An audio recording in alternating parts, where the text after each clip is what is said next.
Blog Talk Radio.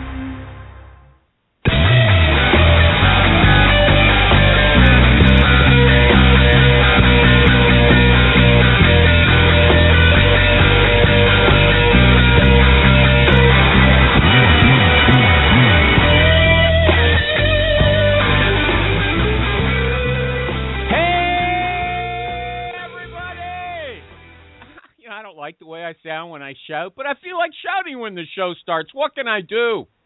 What can I do? Anyway, I hate people who say, what can I do? I know a lot of complainers. What can I do? Well, I'll tell you what you can do. Shove it! I don't like hearing that. So I'm going to cut this part out. But let me get on with my intro, okay? The guest's going to be late, so I'm just delaying. This is the delay tactic. It's not working. But that's what I'm doing, okay? It's December 9th, 2015. It's a beautiful day here. I got to buy some time. Anyway, look, I tend to think that business is business and friendship is friendship, and they are two different things. Because you know why? Your main goal in approaching a person for business is to make money by selling them something, right? And if you're laughing at all his jokes or her jokes, and you're asking about their kids and remembering their birthdays, your motives are going to be suspect, because it's reasonable to believe that you're just trying to manipulate them emotionally. Gifts are also suspect. You might be happy as can be, that good old Susie is doing business with you, but giving her a gift at Christmas can easily be seen as a kickback or a bribe. And being all palsy with her, can easily be seen as being phony. Now, not everybody agrees with me. We had a guest on this show quite some time ago. He was great, a very successful recruiter, and he told us that he never leaves a client meeting without giving the client a hug. Right? And apparently, when you do business this way, it's called an affective style. Affective, not effective.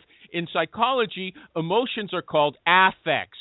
So an affective business style just means that you like to build trust with your customers by appealing to their personal emotions.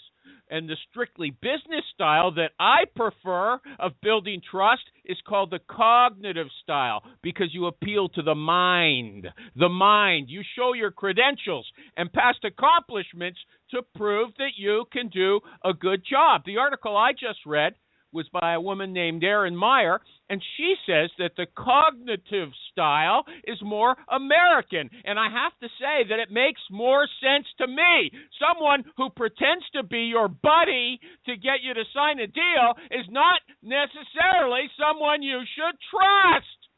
Okay? But I'll tell you who can trust. I'll tell you who you can trust. It's the people you meet on Jerry, what show is this? The Recruiting Animal Show!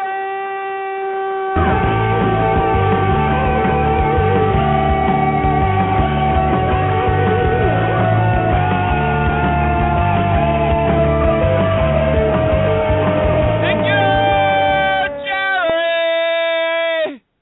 Jerry's not here. He tells me about a half an hour. Didn't even tell me. Left me a note on my Facebook group that he won't be here today. Now, I know he doesn't like talking about job ads, and I've got the job ad king on today, so that might be the reason, or maybe he's busy, fixing the barn. But if you like Jerry and you're just calling in to hear him, he's not here, so go home, okay? Now, I got to do, before I bring on the guest, I have a public service announcement message, okay? It's from Pauline Rogers, our friend in Australia. She has given this show a mission. She has, believe it or not, she's in Australia, and she's got a little kitten, a little kitty cat, under a year old, in Munich, Germany, that's looking for a home anywhere in Europe. He's got all the shots and documentation he needs to go anywhere. So if you want a little kitty, or you can tell us how to find someone who might want one, come on, tell me, @Animal on Twitter. Here, kitty, kitty, kitty, kitty, kitty, kitty. Now, today's guest, is an old favorite. I don't think there's anyone who's been on more than him except Jimmy Durbin, who also harks back to the good old days at recruiting.com. Harry Joyner, are you here? Yeah, here I am, buddy. What's ready to wrong rock and roll. with you? What's wrong with you? You call me up 2 seconds before the show comes on and says, is this the number? You call me in my office and say, is this the number? I don't sit around all day and don't give me that. I didn't prepare for the Recruiting Animal show. It's not like I've got an act or a rap, You've been on so many times. You've been on so many times, okay? And you still don't know how to. How many times have I been on? Shame on you. I don't know. I didn't count. It's like 4, right? Oh, you're crazy. You're nuts. And you better be good not today, that many okay? Or more. Don't screw around with me. Okay, we sing a I'm song. not gonna. We sing a song. What song do you want to sing? Now, I got to tell everybody, this guy was a drummer in a punk rock band, okay? So you must know some songs. Oh, I don't remember them that way, honestly. You know what? I had to get out of that business. There's an old joke, right? What's the difference between a pizza and a drummer?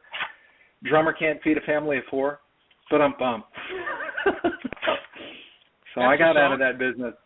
Okay, no, it's not a song. It's a joke. You know what? When I'm on the phone with this guy, he's drumming all the time. There's always in the background boom, boom, boom, boom, boom, boom, boom, boom, boom, boom, boom, boom, boom, boom, boom, boom. Really? Now I got him on the show. Oh, I don't know any songs. Okay. Yeah. Right, well. Okay. Anyway. Here I'll play you a double stroke roll. Here's a double stroke roll. Go ahead. There's a 5-stroke roll. Okay, thanks. Yeah. Okay. Here's a Let's 7. move on. Let's get the show going. Okay. Now, Harry Joyner, his company is ecommercejobs.com. On Twitter, he's ecommercejobs. And Harry, what do you think about hugging customers and stuff like that? Were you here in time to hear me talk about that? No, I was late. Okay. What'd you say? You should hug your customers or something like that? Well, do you send Christmas gifts? Do you send Christmas gifts? No. Good. Okay, you're with me. Okay, you know what? Hold on. I'm not poo-pooing it. Actually, one year we did send gifts. My wife picked them out, and they were an incredible hit. They're probably still available. You can Google Optimista Pessimista glasses. Google that. Optimista Pessimista glasses. And they're like little wine glasses with, it's like a glasses half empty, glasses half full sort of Italian theme, and we sent out a little box of whatever, 4 to 6 glasses, and they were a huge hit. Okay, if so they were that shame good, on me for not sending gifts out, actually. If they were so good, why didn't you do it again? Because I'm slack. I'm not to be modeled in that area at all. Okay, let's just move on. You kids out there should definitely do that. You're in the relationship business. Let's move on. Right. Let's move on. The show's going downhill, okay? Now, look, no, it isn't.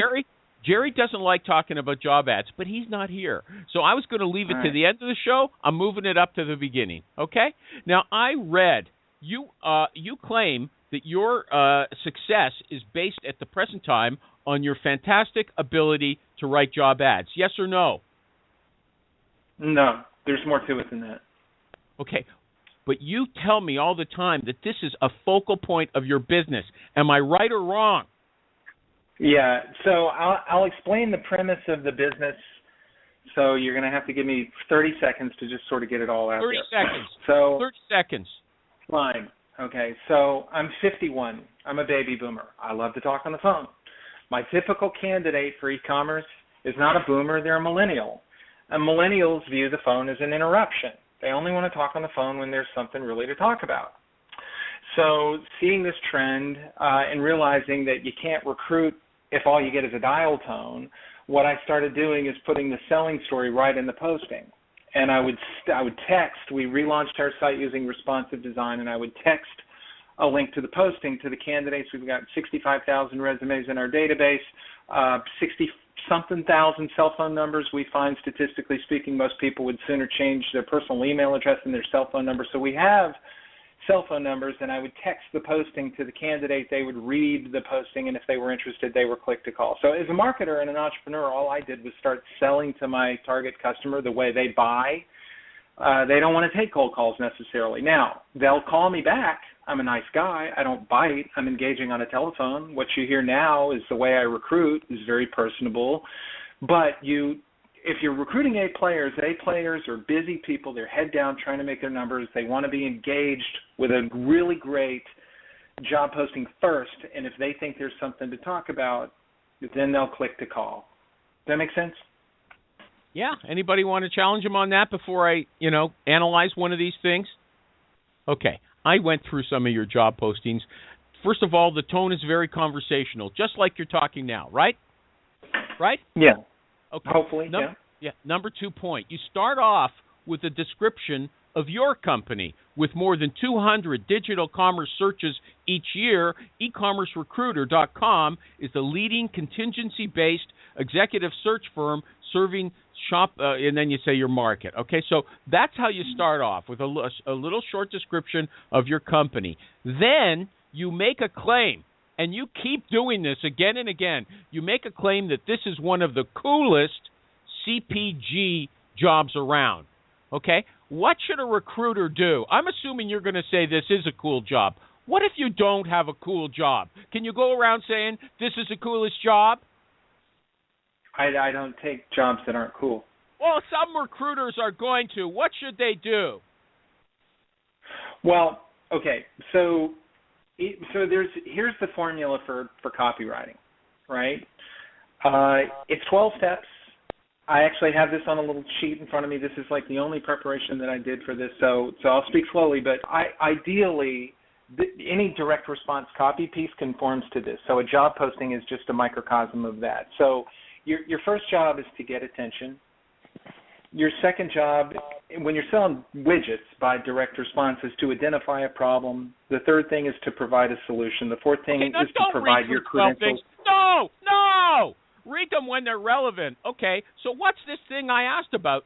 One of the coolest jobs. You don't want to answer that question. Just say, I'm not going to answer that. I don't. No. I'm not ducking it. See, the thing is, our whole model is designed to get the phone to ring. So my attitude is that I'm running a media company with a contingency recruiting revenue model because that's where the money is.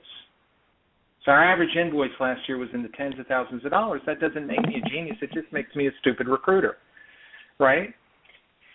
That's Listen, what contingency recruiters do. Harry, focus for a second. No.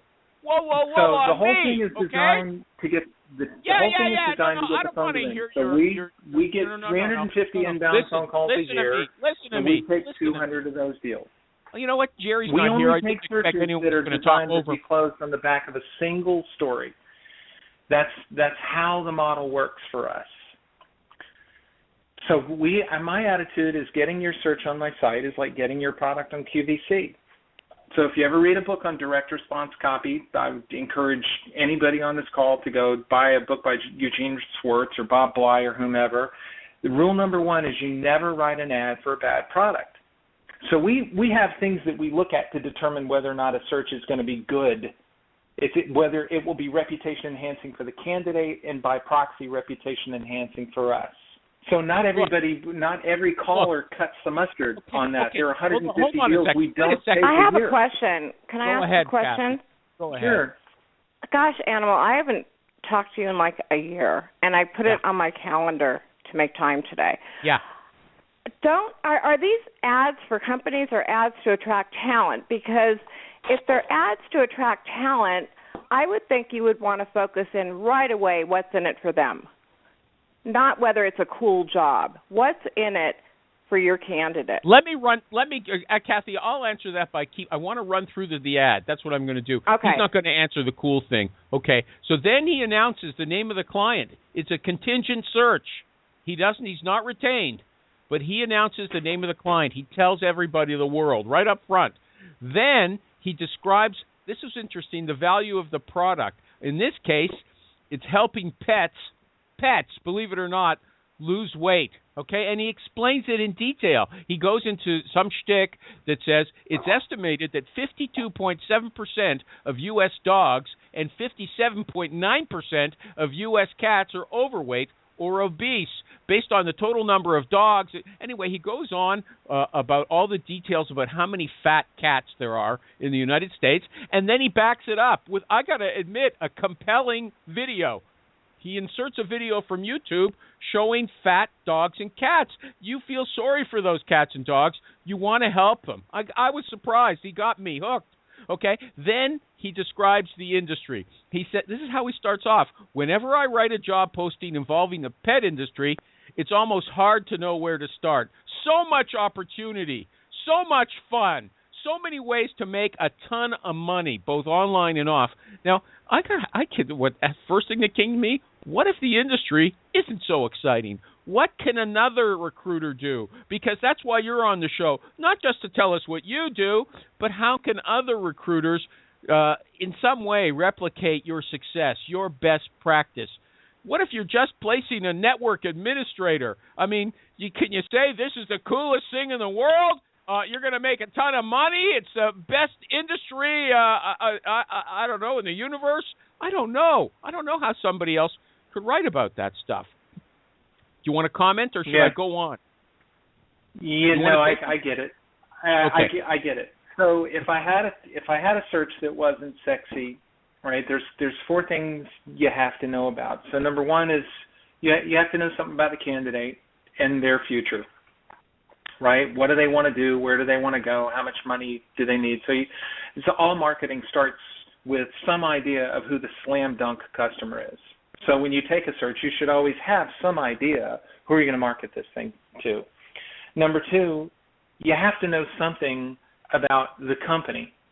Obviously, obviously, right? So where they are today and where they're going to be in the future. You have to know something about the industry. Where's the industry today, and where's the industry likely to be in the future? There are certain industries that are buggy with industries. So I tend not to take searches in those industries. So that's what you told us already. You only take things that you could rave about. That's your principle. I get it. But I'm going to finish off. I'm going to go on so people know.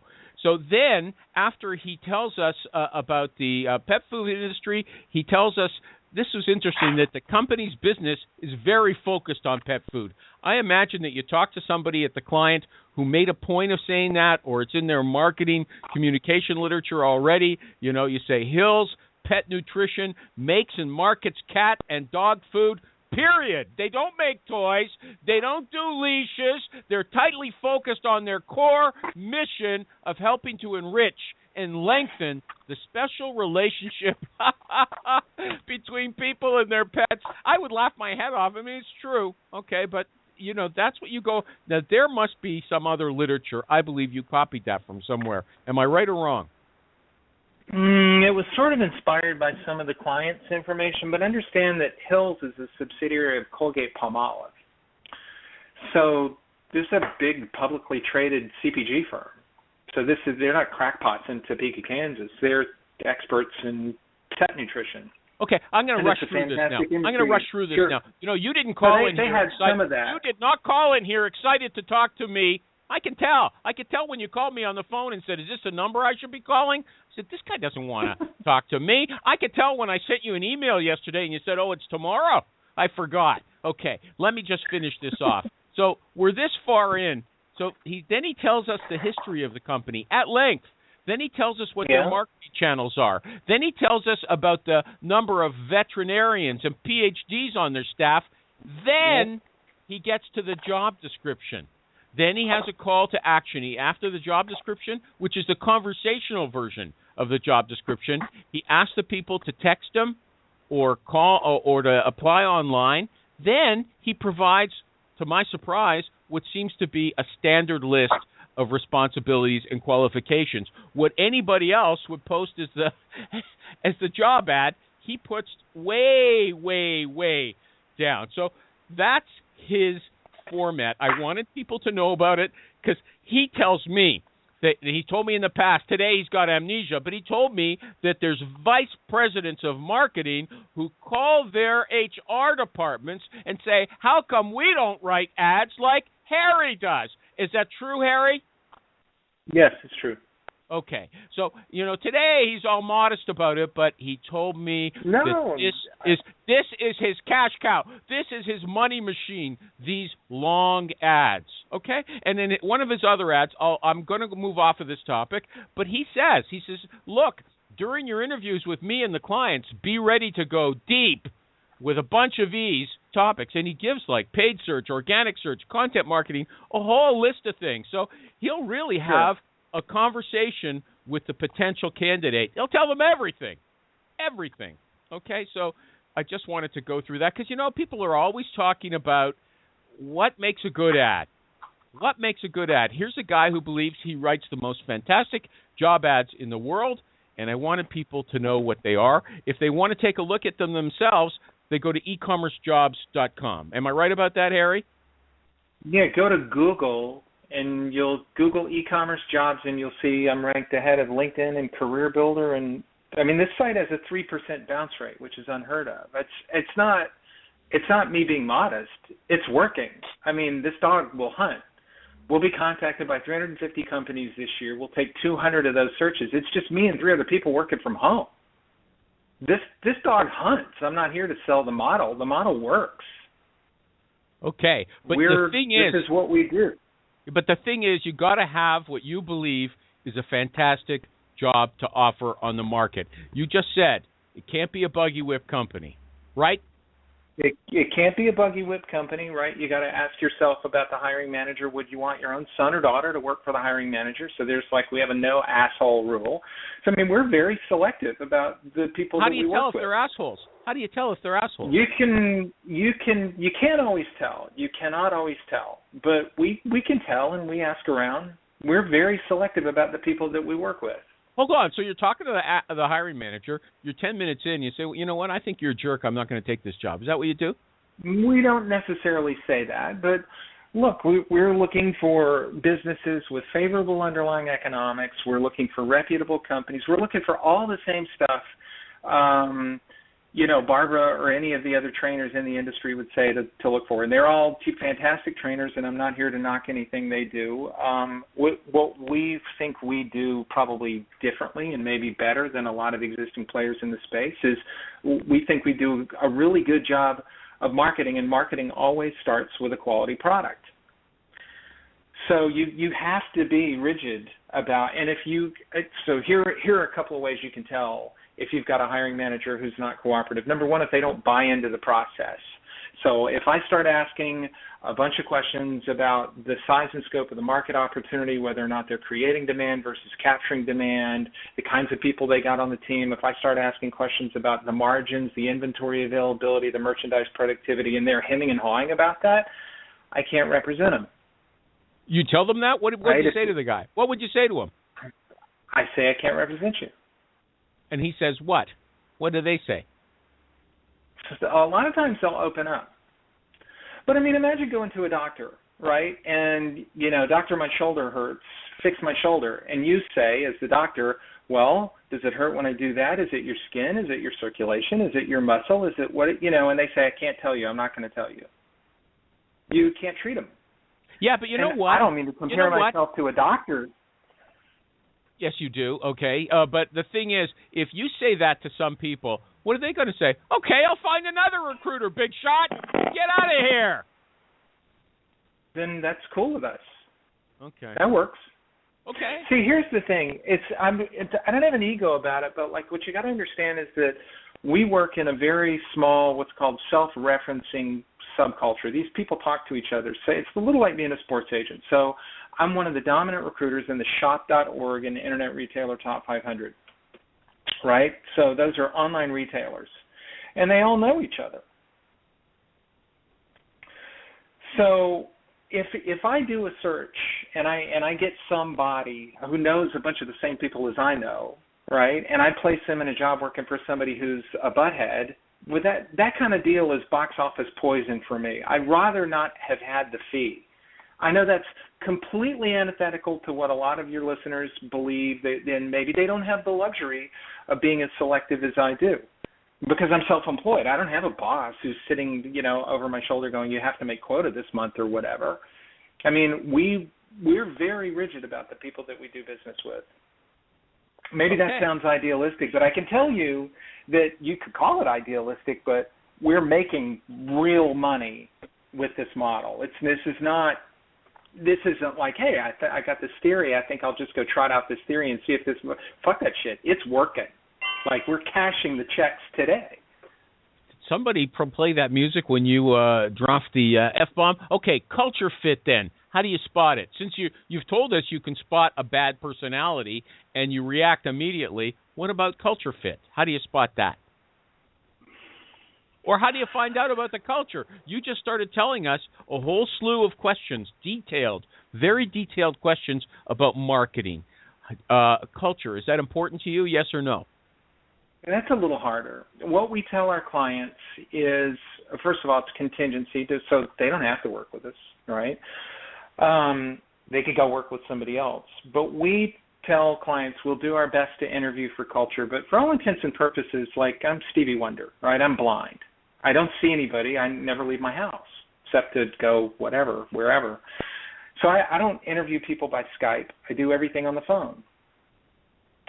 And what I'm actually interviewing for is technical competence in e-commerce, and I'm looking for business orientation. Do they understand cost drivers? Do they understand revenue drivers? Are they financially literate? Do they understand the mechanics of strategy?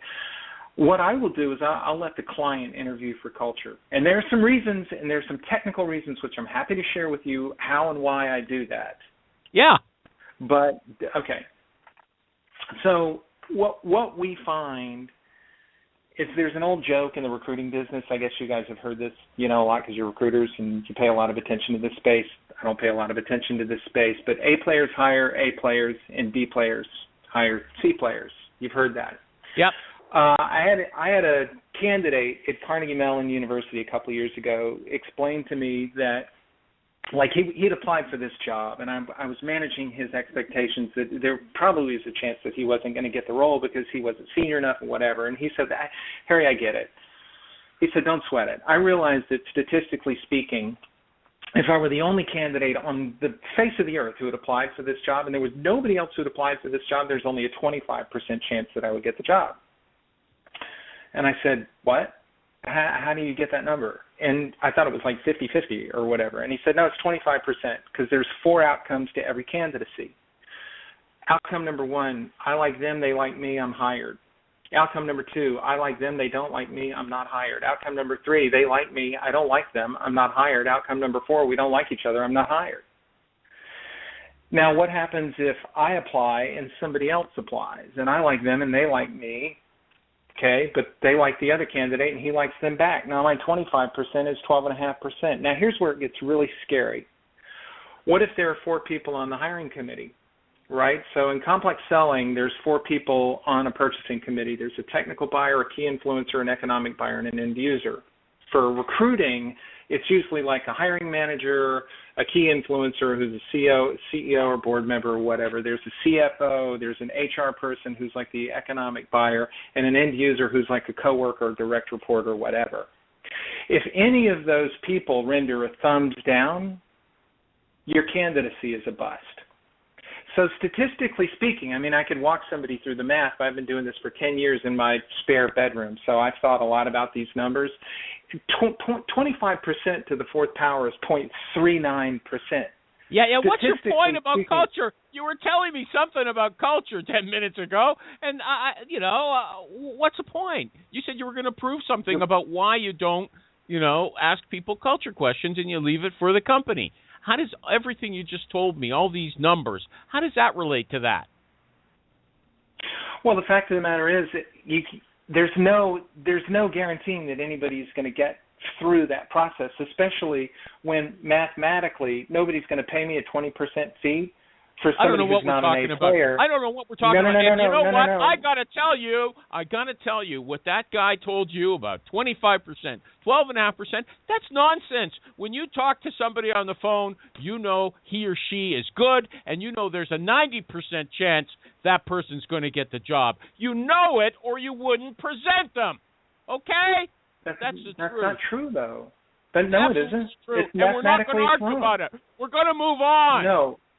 No, you have to understand, okay, if there's a B player on the hiring committee, and a lot of times there's a B player on the hiring committee, what the old adage, okay, A players hire A players, if I submit somebody who's an A player, you're killing me. The B player doesn't want to hire the A player. I don't want to argue about this now. No. Okay? What about client follow-up? What do you ask? I got a bunch of questions off Jim Durbin's blog. Now, do you just ask the standard questions? Like, what do you ask? I ask a lot of questions about their business. No. And I ask a lot of questions about the follow-up. They interviewed your candidate. You're calling the client. To find out what they think? You know, I'll tell you what Jim says. He asked the client, "How did she answer this question?" And he'll tell the client this specific question that was very important. How did she do on that? You know, what examples did she give you? What questions did she ask? You know, what's her vision for the next 6 months? These are the questions he asked the client about the client's experience with the candidate. Do you ask those kind of questions? What do you do in a client follow-up? Okay, so I'll always debrief the candidate first, right? I don't care what the client says yet, right? So I'll always debrief the candidate first. So remember, these are super smart candidates I'm dealing with. And I'll ask questions like, what kinds of questions did they ask? I'll ask, do they know what they're doing? I'll ask, do they know what they need? I'll ask, if this were Shark Tank, would you invest $100,000 in them? I'll ask, did I describe the role accurately? Well, this is a huge one, because what we see in e-commerce, at least, I don't know about other industries, but what we see is that the spec will often change after we launch the search. And one of the cool things about our model is that we don't go live with any job posting until the client has blessed it. So that Hill's pet food thing that you were mentioning at the beginning of the call, like that went through legal, it went through PR, it went through marketing, it went through human resources, it went through layers and layers of the organization. So the day we launched that search, everybody agreed, yep, this is the deal, this is how we want to present it, this is us, go. Right? Now, if I ask the candidate, did I describe the role accurately, and they say no, it was like materially different, now I know that somehow the role has changed, that the spec has changed, and I got to go back and recalibrate with the client. And then my debrief with the client revolves around that. You'd be amazed at... Okay, what about, well, let me ask you a question. You go through all those different departments before you post the ad? How long does that take? We don't normally go through all those departments. Colgate is particularly anal retentive about so you're misleading stuff. us. Okay, you're misleading us. No. But I did say that with Colgate, that took about 10 days. Okay. Just normally take a it's lead. about 3 days. Let me lead you. Okay. So what if the candidate says the job was different? Give me an example. Maybe you remember one. When you go back to the client, what do you say? Are you jerking me around, mister? I let you sign off on this, and now the guy's telling me that this isn't what you're looking for. Well, no. I mean, we're hard on the issue and soft on the people. I mean, a lot of times things just change. So, like, for instance, I said that there can sometimes be 3-4 people on a hiring committee. And it could be that the CEO describes the problem one way and the HR person describes it another or whatever. We just need to get clarification. For e-commerce, it's like a blind man and the elephant thing. To somebody, it's a tail. To somebody else, it's a tree. To somebody else, it's a way. You know, so you just have to get everybody. The job didn't really change. Okay, what other questions do you ask? Sometimes it changes. Okay, let's say the job didn't change. What other questions do you ask the client when you follow up? Again, it depends. I mean, we'll ask questions about their channel mix.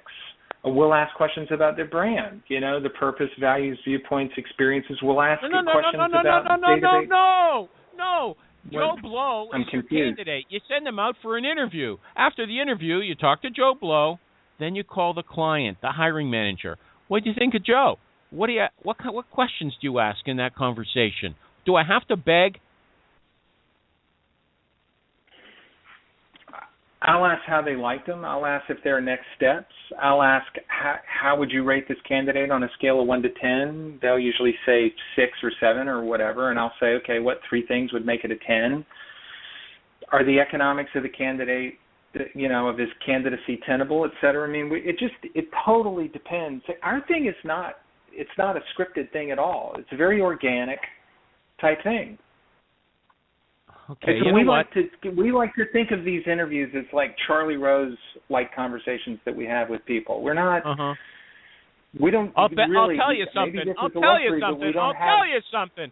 Charlie Rose probably asks mostly the same kind of questions over and over again, no matter who he's talking to, even if it's freewheeling. That's not true at all. Go watch Charlie Rose. I encourage all my candidates to go watch Charlie. That's absolutely categorically false. It's absolutely not true. Charlie has done his research, and Jay-Z or Kissinger or whoever, they've done their research, and they're there to intellectually surround a range of issues. That's what we do. We're the only, maybe other contingency recruiters do it. I know that's what retained recruiters do. Let me ask you another question. What if the candidate badmouths his current company? Now, people want to leave a company for a reason. They don't like something that's going on there. What if the candidate tells you, hey, you know what? My boss is a jerk. I don't like working for him. Some recruiters say that's a total, they're immediately going to reject somebody who talks like that. What about you?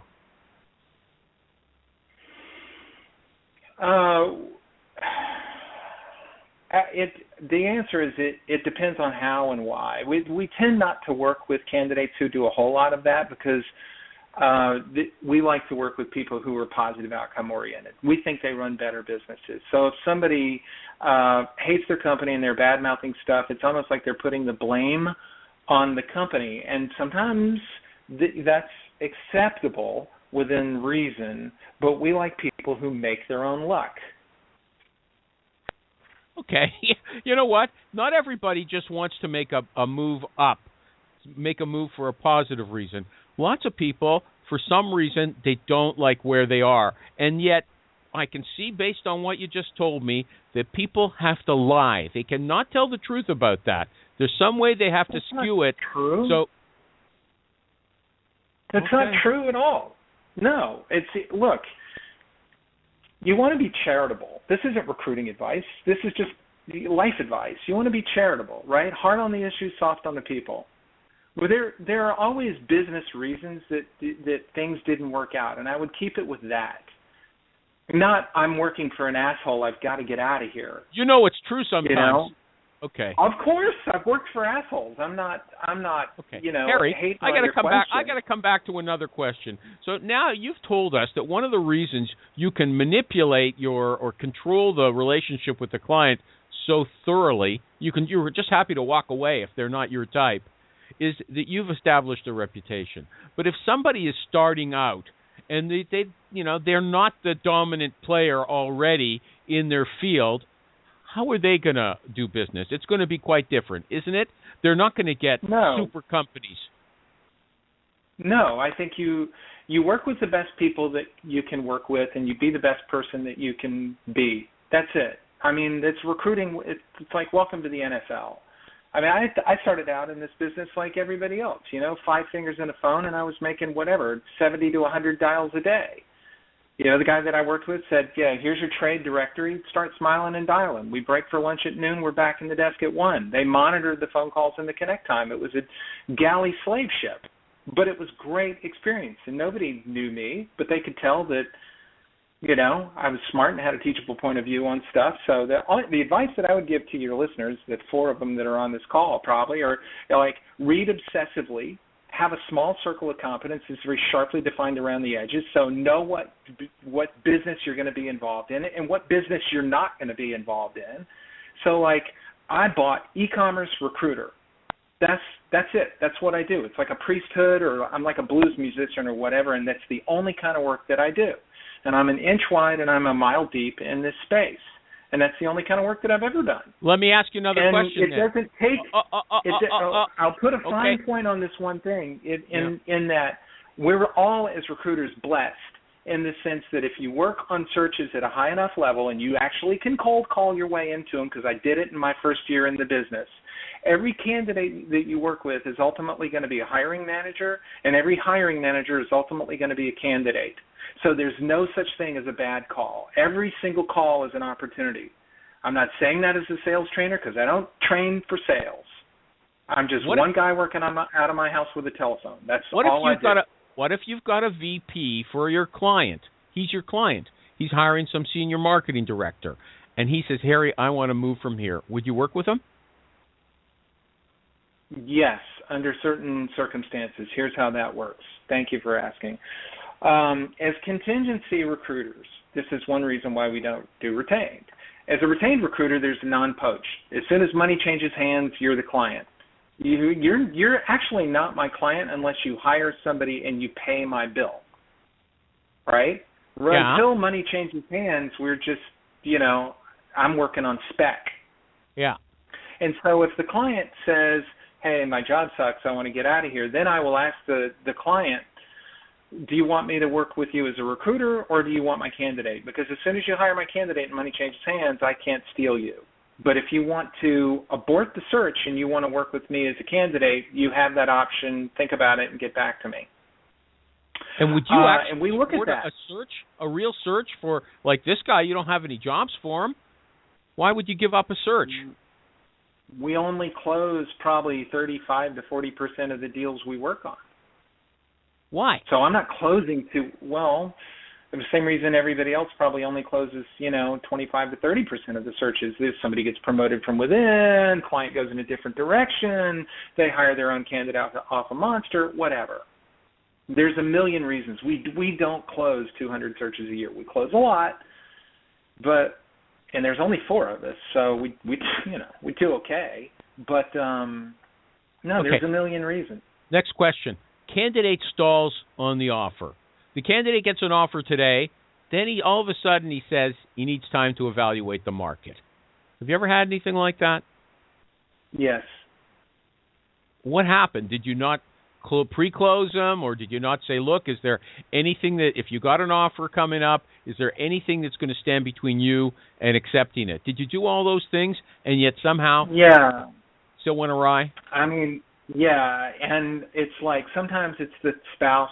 I'm not going to put this on the husbands or wives necessarily because a lot of our candidates are women, but sometimes it's a spouse. I could tell you a bunch of stories about that. Sometimes I want to hear one. I want to hear a story.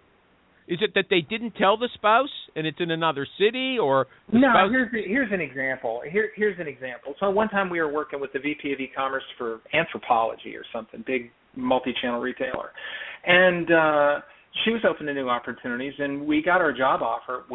She got herself a job offer, from Hot Topic in Los Angeles. And apparently her husband had told her all the way through the process, if you get a job offer making 200 and up or whatever, then we'll go. And it turns out, actually, that he had no intention, and he just didn't think she could get the offer, and he owned a couple of gas stations in Philadelphia, and he had no intention of selling his gas stations so they could reload to Los Angeles where she had family. Did she get a divorce after that? No, they just stayed in Philly. Okay, but is it always a relocation issue in that case? Is it always a relocation issue with the spouse? No, I mean, one time I had a candidate, Kevin Strawbridge, who just started as president of Motorcycle Superstore. He's a phenomenal guy, Kevin. If you're listening to this, it's all good. And we're friends today. But Kevin has like a master's in accounting for Texas A&M or something like that. He's a CPA. And there was a company, I think it was Sports Authority or something, it was Foot Locker. Foot Locker that he got an offer as VP of e-commerce. And right after he got the offer, they were acquired by some other big footwear company, and he crunched the numbers, and he didn't think the acquisition was a good idea. They'd never be able to metabolize the debt load, whatever. And he backed out because the deal changed materially for him, and we don't blame him. I'm surprised you mentioned somebody's name. Okay. Whatever. I can take the name out if you want. Okay, so no more spouse story. Okay. You don't have take it out if you want, but Do you have a spouse It doesn't story? make any difference because this is all public record. Okay. Spouse story. That doesn't involve relocation. It doesn't involve relocation. Let me move on. Here's one. Okay. Here's one this week, right? Okay, so I'm doing a CEO search right now for a company called T-Fury, T-E-E-F-U-R-Y, $20 million T-shirts business on the West Coast. Yeah, don't mention your client names or people's names. Don't mention people's names, okay? Do me a favor. Go ahead. Okay, well, you can zap them if you want. But it doesn't matter. This is all like, you can read about this search on my site by the end of the week, so it's all fine, right? We're very transparent over here. And we're not bad-mouthing anybody, so it's all good. So we put this candidate in play, and he's interviewing for the CEO role. And final analysis, they want to go to offer with the guy, but he can't make the commute work, and he's not in a position to relocate because his wife works for Snapchat. And she doesn't want to quit Snapchat because they're huge and they could go public or get Sounds bought like or another whatever. relo issue. Look, Jackie Clayton is complaining to me. She says, I'd love to start hearing original ideas. What innovative recruiting methods are being used these days? Is your job ads they're not innovative? Or Jackie, are you on the line? You could actually yell it at Harry. If the lines are all open, if you're on the line, you can take him to task. But I'll not yell at anybody. But I was just wondering because some of the things that he was saying about the e-commerce industry sounded pretty standard with all recruiting. As far as people backing out of deals or the way communicating with some of the candidates or the job posting. I just didn't know if there was anything, like what? New or anything that's e-commerce specific. I'm asking. Well, maybe hey, this is Michael. I'm wondering, and it doesn't have to be e-commerce specific, but I see his massive job ad, and very interesting the way he's doing that differently. I'm wondering, Harry, do you do anything different with regard to, or maybe not, how do you present a candidate? What are you presenting to the client? And although I'm on the corporate side, I could stand to learn how to perhaps present candidates internally a little different. Okay, so that's a great question. Okay. But we'll come back to Jackie's as well. Thank you, Jackie. Sure. Go ahead. Okay, so it's a blessing and a curse, truly, that I do e-commerce because e-commerce is a little bit different. At the end of the day, working with e-commerce candidates, you can tell if somebody's good or bad because the numbers go up. Is traffic up? Is it down? Is the conversion rate up? Is it down? Is the average order value up, down, sideways, whatever? You can tell. It's like working with baseball players or something. But there's a blessing there, right, in that we've gotten, if I were recruiting for another industry, I think what I would do is I would express the candidate's value proposition in terms of, like, how they can impact 5 things, okay? This is just me, right? So the 5 things would be, number 1, growth. Do they know how to grow a business? Are they good at selling old products to old customers, old products to new customers, new products to old customers, new products to new customers? That's how you grow a business, just for those 4 ways. Number 2 is efficiency. Do they know how to make the trains run on time? Do they have great processes, scalable, replicatable, resource-friendly, brand-accretive processes for whatever it is they do? Is the business they put together under your brand, could any idiot, run that business? Ideally, that's what you want. I got a friend who likes to say, if you hire somebody who has to be managed, you yourself were a bad hire. So that all starts with really great processes. So your candidate ideally should know something about efficiency and the benefits of a great process. The third thing gets a little esoteric, unless, of course, you're a senior executive, and then it's not esoteric at all. It's a value discipline called capital optimization. Do they know how to optimize a company's capital structure? Now, there's people on the call who are rolling their eyes going, shit, what's this guy talking about? But if you're going to work at the director level and up and make real money in the business, this is the language ultimately you're going to have to learn to speak. So capital optimization, can they use more debt, use cheaper debt? Do they understand how to invest the company's dollars in a way that they get a return on that, right? Can they prove it? Right. So what you're talking about here, though, is not some kind of generic presentation of candidates. It's how to present directors. Essentially, that's what you're saying, right? No, absolutely not. No, I'm saying that by the way, a lot of what I'm saying right now was taken from a book called Direct from Dell. So like everybody at Dell knows how what they do every day brings $1 in the door. So I think this is a big disconnect probably between, like our philosophy at E-commerce Recruiter and the philosophies of other people who may be on the call, is that we look at everybody as a potential general manager. Right? We totally do. Right? And there's nothing pie in the sky about that either. If you read a book like Top Grading, this is the philosophy behind the top grading methodology. This is how Jack Welch, turned GE into a money machine with this. So I didn't invent any of this. Okay, so let's see. Sounds kind of high end to me. It sounds high end to me. No, it's not. Yeah, yes, it is. Totally. Hold on. This guy, Michael Cox, is a smart guy. Okay, he's a director of recruiting in a 500-person corporation. It's a division of a much larger company. He's recruiting, I think, primarily salespeople. I don't know how he could use what you just said in his presentations. Michael, am I right or is Harry right? You still there? Michael Cox? I think he hung up. Yeah, sorry, I was muted. Sorry. No, he got pretty deep, but I was waiting to hear, what are you physically or electronically submitting to say to a potential client, this is a candidate I've got for you. Because I'm not a sales trainer, I'm at a disadvantage, so I don't have a little rap for any of this, but it all comes down to this one question that you can ask a candidate, and then you can take this information back to your hiring manager. And that is, you ask the candidate, step me through exactly how you bring $1 in the door. You know what? If they got a programmer, I don't know how that's going to be the right question. Okay? And that's not the way they feel about it at Facebook. Okay, let's go on. And that question, by the way, is the question that Lee Iacocca used to turn around Chrysler. He marched a bunch of pay grade 4s and 5s into a conference room one at a time and asked that question, and if they couldn't answer the question, they were fired. Okay, I don't know. I just got a feeling where you're over our heads. You're talking about in a different realm of not ordinary people.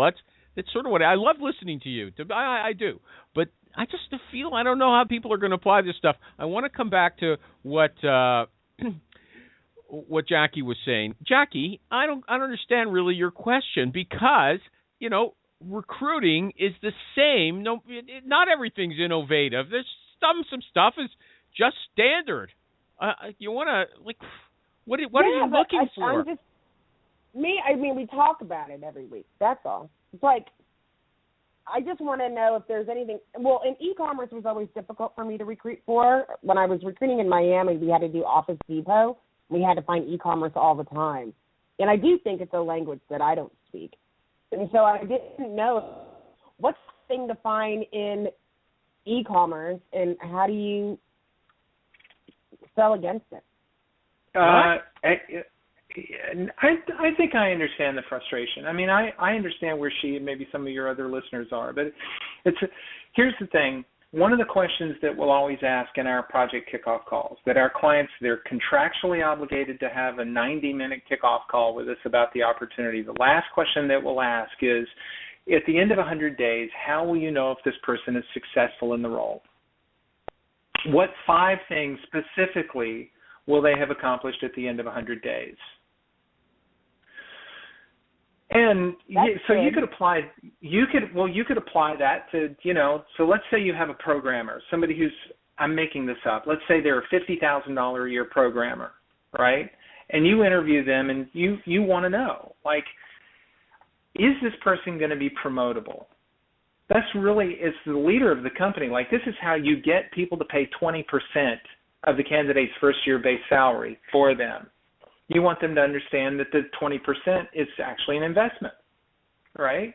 And you're getting somebody who can lead others, right? They understand how to grow people. They understand how to improve products. They understand how to improve a process for anything and everything they touch, that they're insatiably curious, that they're business-oriented, that they can lead, that they can be led. Now, even if this is just a 25-year-old person who's straight out of whatever computer programming school, right? You're still trying to make sure that on some level they have what we like to call game changer DNA. As recruiters, that's really what we're selling, right? Because as a contingency recruiter, like my candidates can't just be a little bit better than the candidates the client's going to source for themselves. They you know can't what? even really be 20%. I want to know if anybody better. on the line. I want to know if anybody on the line, Jackie, Michael, whoever else is here, if they agree with you that what you're selling is game changer DNA. Because I don't think so. Anybody agree with me, or are they agreeing with Harry? Game changer DNA. Somebody else comment. Anybody? I won't get my feelings hurt. I'm actually waiting for the feedback because I don't know. I don't work with recruiters a lot. I think he's definitely extremely successful, but maybe we're just not hearing exactly the nuts and bolts. He's dealing with thoroughbreds. It sounds like he's dealing with thoroughbreds in, the Kentucky Derby or the Preakness or something like that, and the rest of us are just ordinary quarter horses or something. I agree with you. I mean, like, how am I going to put that? I'm thinking, like a DBA game changer or report writer, business analyst game changer. Sometimes I just need a solid candidate. I don't want to change the world. Yeah, that's what Jerry's placing too. If Jerry was here, he'd tell you that he places ordinary guys in contract programming positions, often middle-aged people who know how to work with legacy systems, right? That doesn't sound like a game changer, but he's making a lot of money. No, but he's extremely successful. I think the riches are in the niches. These guys are very focused on one specific niche, and they become a go-to person for that specific niche in a specific region, and that works very well. Okay. If I was hiring in e-commerce, I know where I'd go. Yeah, okay. Okay, couple of quick questions. Harry, since you're a media guy and you've got these generalizations about millennials and baby boomers, how important are videos? I mean, you did put that YouTube video in, that fat cat ad, and I got to tell you, I found it surprisingly compelling. I was surprised. I felt so sorry for those fat dogs and cats. I wanted to help them. And but how important are videos? Do you just use videos that you find on YouTube? How often do you use them? I noticed there are a lot of videos in your ads. Yeah, there are. So videos work. You will never see a video of me personally, although you could. I mean, whatever. He is. I got to tell you something. He is good in a video. He used to take some sample videos. He was playing around with his flip video years ago. This guy is good on camera. He is just like Jerry, who was also a musician. They're natural entertainers, and I think that's one of their strong points as recruiters. Go ahead about video if you want to say something else. Sure. Well, so again, our process involves, it's a sort of a requirement, that clients get to bless it before it goes live. And so a lot of times they'll have a video. We explain to them that video will improve response. It'll definitely improve like the bounce rate, which Google looks at. I mean, Google these days, again, I don't want to beat a dead horse here, but they look at page usefulness, not necessarily page relevance. This is a brand new thing with Google. So mobile friendliness of any web page, okay, and a video is going to decrease your bounce rate. We get our videos from YouTube. I spend a lot of time on YouTube, and I'll bookmark funny videos, I'll bookmark whatever, and if I think I can just tie it in somehow. Sometimes it's just a company video. So with the pet food company, Colgate-Palmolive subsidiary, they wanted that particular video, and I was like, no problem. But videos are good. Okay. Any final questions from the peanut gallery for Harry? Well, my question wasn't answered, but go ahead. Okay. Now's your chance. I just wondered, I mean, with candidates, we have such a little bit of time to get their attention, to reply to a text or pick up a phone call or reply to an email. How do you construct your subject so that they know what's in it for them? How do you get the hook out there? Well, the easiest way to do that, to answer that question, is text yourself a link to one of our postings, and you'll see how they render. But I wouldn't click on a link because I'd be afraid to click on a link. So, I mean, on a subject line or something, what would you write? Well, we know the person's name, so we would start with the person's name, and then I would say, hi, this is Harry.Joyner at ecommercerecruiter.com. Here, remember that any link that we have, it starts with the words ecommercejobs.com. So they can see, this is one of the reasons why we paid a bunch of money for the domains that we own, is that they're credibilizing for us. But for you, but what's in it for them? We're constantly struggling with that at Deloitte. What's in it for them to make them click on any message? I would say, I don't know. It helps. It helps if they know something about you before you send a link, which maybe you're going to say now they don't know who you are. So I can't answer that. I can't answer that. I mean, our title. Harry, she's with Deloitte.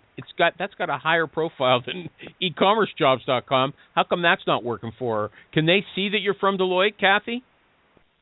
Oh, sure. Yeah. No, I get a good response rate. I was wondering what his response rate was and how he gets it. I mean, because even at Deloitte, we get good response rates just because of the brand, but we have to make our subject line compelling. So and it's usually something about, we want to hear about ourselves, like what makes us open up a message, and it's usually because there's something in it for us personally, right, when you open up an email or a message. Yeah, it's a great question. Honest to gosh, I've never had that problem. I mean, okay, what's your subject line? If you send emails, yes or no? Me? Yeah, your emails, or does it just text? They go out every day, and it's okay. It's what's in the subject line? What's typically in the subject line? Here's one. It would say Philadelphia e-commerce jobs : Revzilla seeks director of e-commerce, and then the city, state, and zip code, so they can click through the zip code. That zip code followed by zip code, city, and state will render as a clickable thing in iOS. So, but that's all it says. But I mean, if they're interested, they'll click. If they're not interested, they won't click. If we're interested in talking to them, sometimes I'll follow up with a voicemail. I mean, I do dial the phone. Our model is not post and pray. Well, I'm not saying it is. I was just wondering if there was any innovative ideas that you could share with that. Sounds like it's pretty straightforward. There's lots of articles. Yeah, it is. Okay. I mean, there's lots of articles out there on how to write a great headline, but we tend not to be too salesy about it.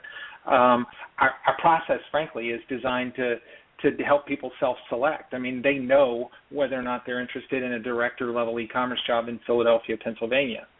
So they'll click, and usually they'll thumb down on their smartphone, and they'll see the video. They'll usually watch the video first, and then they'll read the commentary, which is always in italics. And I think, at least in our space, and again, this is all respectfully submitted, this is the only kind of work I do, people are so surprised that there's actually some level of analysis and thought that goes into the job posting that if they've never heard of us before, they're like shocked to see it, and they read it.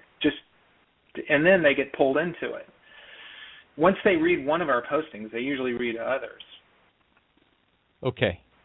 Anything else? Last words? Closing words? Not last words. You're glad to be back? From me? Yeah. I'm very glad to be back. Okay. I'm very glad to be back.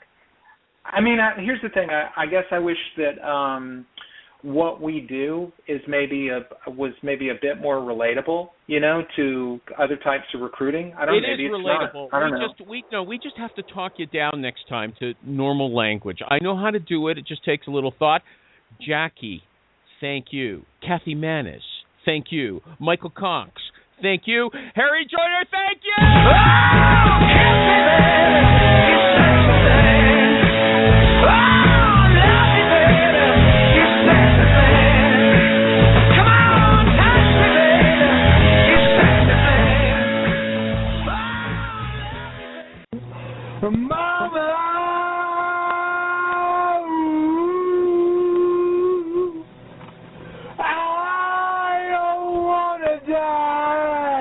But sometimes wish I'd never been born at all. Carry on, carry on, as if nothing really matters.